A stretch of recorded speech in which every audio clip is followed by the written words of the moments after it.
Myra, das Rätsel der Nikolausstadt. An der Küste der heutigen Türkei, eingebettet in eine raue, sonnenverwöhnte Berglandschaft, verbirgt sich die antike Stätte Myra. Dieser Ort, reich an jahrtausendealten Mysterien, gibt der modernen Welt bis heute ungelöste Rätsel auf.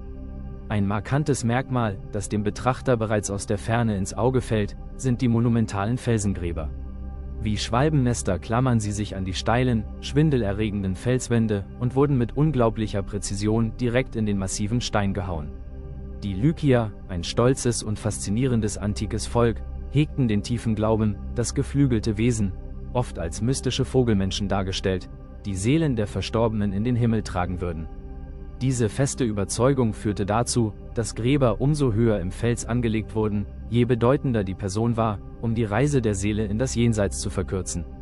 Die kunstvollen Fassaden dieser Ruhestätten gleichen kleinen Tempeln, verziert mit Säulen, Giebeln und detaillierten Reliefs.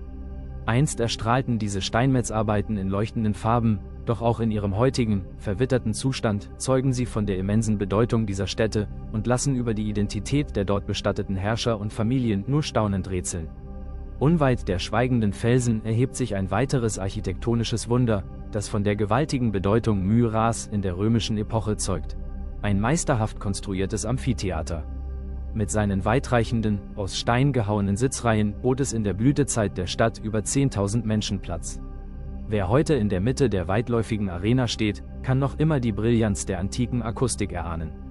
Die verlassenen Ränge regen unweigerlich zu Überlegungen an, welche gewaltigen Spektakel, Theatervorführungen oder Versammlungen sich hier einst unter der Mittelmeersonne abgespielt haben mögen.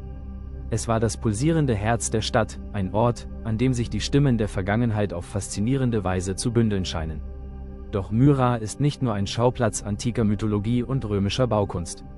Auch die historische Figur des Nikolaus von Myra, der hier im 4. Jahrhundert nach Christus als Bischof wirkte, ist untrennbar und eng mit diesem Ort verbunden. Inmitten einer Kultur, die von älteren, tief verwurzelten Traditionen geprägt war, schuf er ein Zentrum des Mitgefühls. Von hier aus strahlte sein weltweit gefeiertes Vermächtnis der Nächstenliebe aus, das die Stadt bis heute zu einem unvergänglichen Symbol der Hoffnung und der gelebten Güte macht. Berichte über seine unermüdliche Hilfsbereitschaft machten Myra zu einem der bedeutendsten Pilgerorte des frühen Christentums. Trotz dieser kulturellen und spirituellen Größe liegt ein bedeutender Teil der antiken Metropole heute im Verborgenen. Myras Schicksal wurde nicht durch Kriege, sondern durch die unaufhaltsamen Kräfte der Natur besiegelt. Im Laufe der Jahrhunderte veränderte sich die Landschaft dramatisch. Schwere Erdbeben erschütterten die Region und verschoben die geologischen Platten.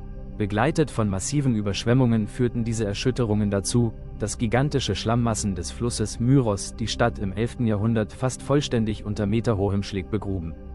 Wie eine schützende Decke legte sich die Erde über die Straßen und Plätze. Ein ähnliches Schicksal ereilte die unmittelbare Küstenregion der Lykier. In der malerischen Bucht von Kekova, unweit des antiken Myra, sind heute noch teilweise versunkene Gebäude, alte Treppenstufen und Hafenanlagen antiker Siedlungen im klaren Meerwasser sichtbar. Die Wellen brechen sich über Mauern, die einst auf trockenem Land standen.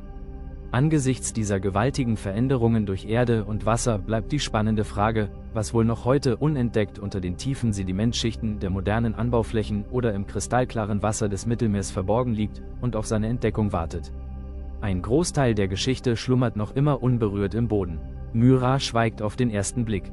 Aber wer genau hinsieht, die Atmosphäre auf sich wirken lässt und dem Wind in den leeren Theaterrängen lauscht, kann die unvollendeten Geschichten der Felsen und Ruinen deutlich erahnen.